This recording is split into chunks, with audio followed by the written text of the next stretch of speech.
નમસ્કાર વિદ્યાર્થી મિત્રો। તો આપણે પ્રીવિયસ ઈયર ક્વેશ્ચન જોઈએ તો નીચેની અવર્ગીકૃત માહિતીનો મધ્યસ્થ એટલે કે એમ કેટલો। તો આપણને અવલોકનો આપેલા છે 85, 97, 72, 76, 84, 92, 88, 93, 87 અને 99। હવે આપણને ખ્યાલ છે મિત્રો કે મધ્યસ્થ શોધવા માટે આપણે આપેલ અવલોકનને ચડતા ક્રમમાં ગોઠવીશું। એ પહેલાં હું તમને એક શોર્ટકટ આપું કે ટોટલ અવલોકનો ગણી નાખો તો ટોટલ અવલોકન થાય છે 10, બરાબર। હવે ખ્યાલ છે મધ્યસ્થ એટલે વચ્ચેની સંખ્યા, પણ અવલોકનોની સંખ્યા આપણને બેકી છે એટલે 10 છે।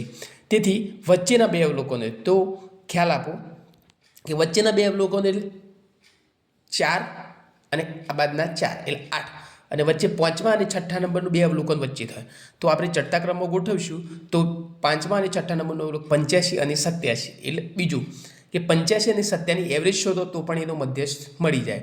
તો 85 અને 87ની મધ્યસ્થ એટલે કે તમને મધ્યક થાય 86, બરાબર।